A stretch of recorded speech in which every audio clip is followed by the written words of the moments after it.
안녕하세요. 이승주 변호사입니다. 자, 이번에는 계약 명의 신탁에 있어 신탁 부동산 자체를 신탁자가 찾아올 수 있는가? 자, 이런 문제인데요. 보통 이제 명의 신탁 형태를 파악해서 해당 사안이 계약 명의 신탁이다. 자, 이러면은 대체로 매도인이 신탁 사실을 잘 몰라서 신탁자는 부동산 자체를 찾아올 수 없고 수탁자가 해당 부동산의 소유권을 취득한다. 자, 이렇게 얘기를 하는데, 자, 이게 왜 그러냐면은 부동산 실명법이라는 게 있죠. 부동산 실명법에 따르면 신탁계약 자체를 무효로 보고 신탁계약에 따른 등기도 무효로 봅니다. 물권 변동 무효 이런 말을 쓰는데, 그러다 보니까 계약명 신탁은 구조가 어떻게 되냐면, 제가 제 친구한테 야, 내가 돈을 댈 테니까 네 이름으로 부동산을 사라 이렇게 해서 돈을 준 거예요.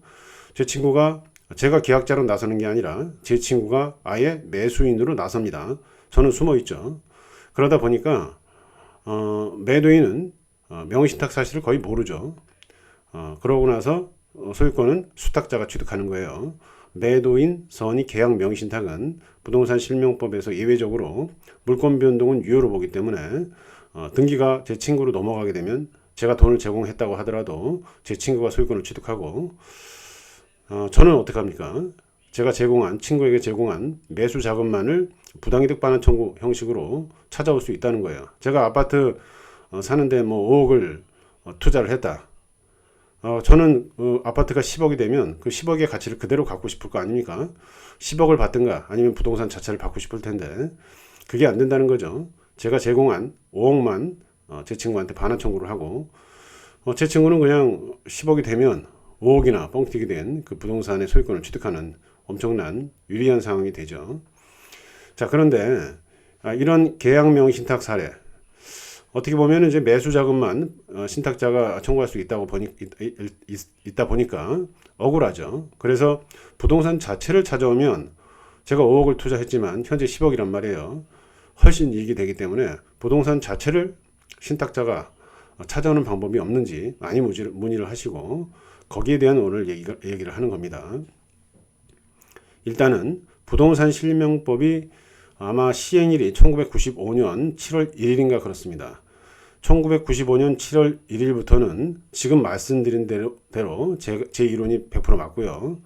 다만 예를 들어서 법 시행 이전 1990년도에 신탁계약이 있었고 제 친구가 제 친구 이름으로 제 돈으로 부동산을 샀다, 뭐 아파트를 샀다. 자, 이럴 때는 어떻게 되는가?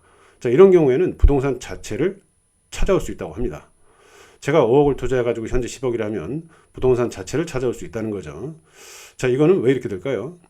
부동산 실명법 이전에는 신탁계약을 해지하고 찾아오는 게 가능했어요. 그런데 부동산 실명법이 생기면서 신탁 자체가 무효가 되고 물권 변동도 무효가 되다 보니까 지금 부동산 실명법에 따르는 거예요.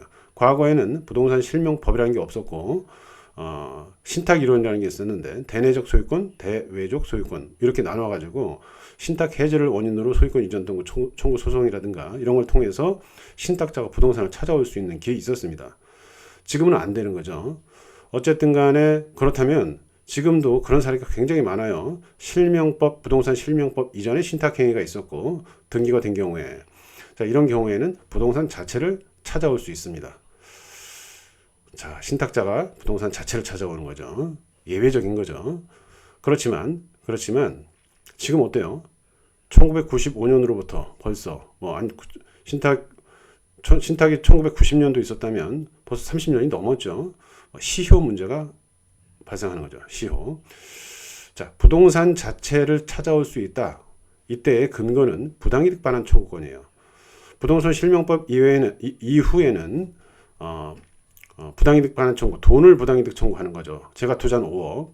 자, 그런데 1990년도에 신탁이 있었다면은 부동산 자체를 찾아올 수 있고, 지금 10억이라면 5억 투자했지만 10억의 가치를 그대로 향후할 수가 있는 거죠.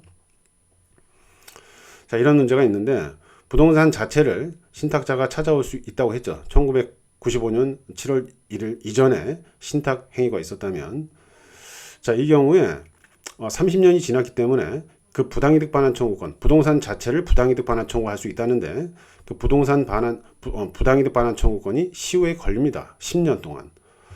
그런데 벌써 30년이 넘었기 때문에 신탁자가 찾아올 수 없는 거 아니냐, 왜 찾아올 수 있다고 하느냐, 이렇게 질문을 할 수 있는데 상황에 따라 찾아올 수 있다는 거죠. 예를 들어서 신탁자와 수탁자 사이에 둘 사이에서는 신탁자의 부동산이라고 치는 거잖아요. 그렇게 해서 계속 세금을 내왔다. 세금은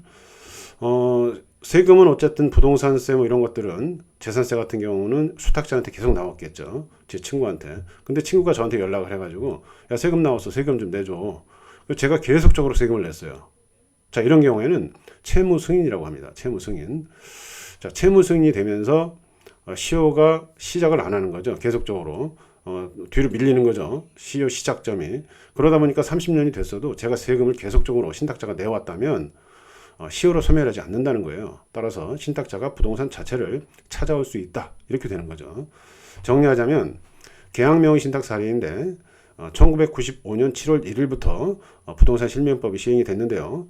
그 전에 신탁행위가 있었다면은 물권 변동도 그 전에 있었고, 그렇다면은 부동산 자체를 부당이득으로 신탁자가 찾을 수 있어가지고 이익이 되는데, 문제는 벌써 30년이 지났다는 거죠. 다만 신탁자와 수탁자 사이에 세금이 나올 때마다 수탁자가 신탁자한테 세금 내줘 해가지고 계속적으로 현재까지 신탁자가 세금을 냈다. 자, 이러면은 신탁자가 부동산 자체를 찾아올 수 있는 거죠. 시효가 진행이 안 됐다고 보면 되는 거니까. 자, 근데 이런 건 어떨까요? 신탁자가 농지에, 예를 들어서 신탁 부동산이 농지인데, 농지를 내 돈으로 투자를 해서 친구 이름으로 산 다음에 내가 계속적으로 여기서 농사를 지었어요. 내가 점유를 하고 있죠. 자, 이런 경우에는 시효가 진행이 되는지, 30년이 지났는데, 자, 이런 경우는 그냥 시효가 진행된다고 합니다. 10년 지났기 때문에 부동산 자체를 찾아올 수가 없어져 버리는 거예요. 왜 이럴까요?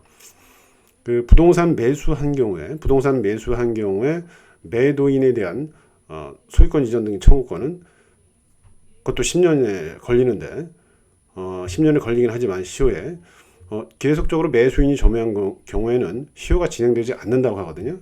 근데 여기서는 왜 시효가 진행된다고 할까? 그 차이는, 매매의 경우에는 매수하게 되면 내 권리는 뭐냐? 점유를 이전받고 소유권 이전 등기권을 찾아오는 거예요. 소유권을 가져오는 거예요. 자, 그런데 점유를 일단 갖고 왔죠. 매매에 있어서의 하나의 권리를 행사하는 거예요. 그래서 권리의 불행사를 전제한 소멸시효는 적용되지 않습니다. 그런데 부당이득은 어때요?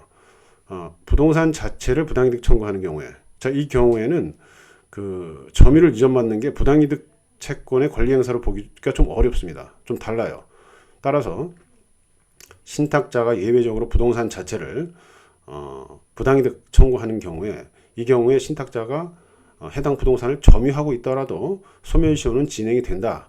따라서 지금 30년이 지났기 때문에 점유하고 있는 사정만으로는 수탁자한테 청구를 하게 됐을 때, 부동산 자체를 달라고 했을 때 상대방이, 수탁자가 시효로 소멸했어, 이렇게 되면 패소 가능성이 높아지는 거죠.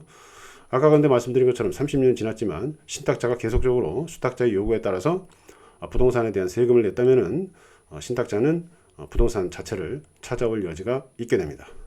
자, 이 문제는 제 책 부동산 분쟁의 쟁점 2판 391쪽에 명의신탁자의 부동산 자체의 부당이득 반환 청구 가능성과 소멸시효라는 제목으로 자세히 써 있으니까 한번 보시고요.